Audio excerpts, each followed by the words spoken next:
બુદ્ધિશાળી લોકો કહે છે કે આ બધું થાય એ પહેલા મોટામાં મોટો પડકાર અને મનુષ્યને મોટામાં મોટો ખતરો હોય તો નકારાત્મકતા, નેગેટિવ થોટ્સ, નેગેટિવિટી, આપઘાતના વિચારો, નિરાશા, ડિપ્રેશન, હતાશા, આ બધાનો કોઈની પાસે ઉપાય દેખાતો નથી. ત્યારે આપણા માટે એક સંતોષની વાત છે કે એવા ગુરુ હરિ પ્રાપ્ત થયા છે કે આપણી નકારાત્મકતા અને સકારાત્મકતામાં ફેરવી શકે એવી તાકાત છે.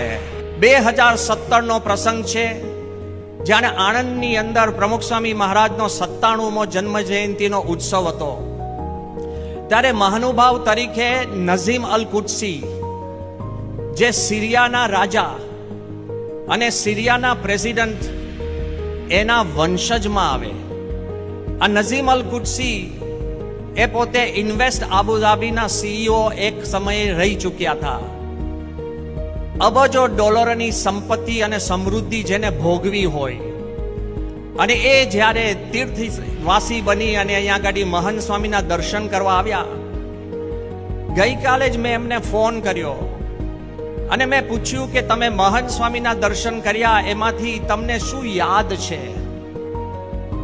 આ 8 વર્ષ પહેલાનો આ પ્રસંગ છે. અને એમને સહજતાથી કીધું કે one thing I will never forget, એક વસ્તુ હું ક્યારેય ભૂલી નહીં શકું.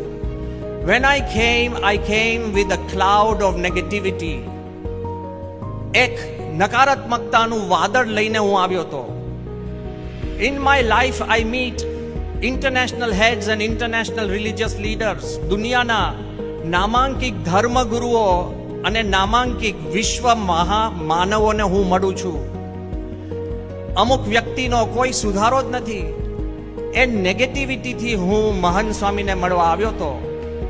અને જ્યારે મેં મહંત સ્વામીને પ્રશ્ન પૂછ્યો કે આટલી બધી નેગેટિવિટી આ પૃથ્વી પર છે તો મારું શું થશે, અને મહંત સ્વામીએ જે મને જવાબ આપ્યો, હું આશ્ચર્યચકિત થઈ ગયો. મહંત સ્વામીએ કીધું કે એ નેગેટિવિટી અને તારે કઈ લેવા દેવા નથી. તું ખાલી એક ટેવ પાડ કે લર્ન ટુ ફોકસ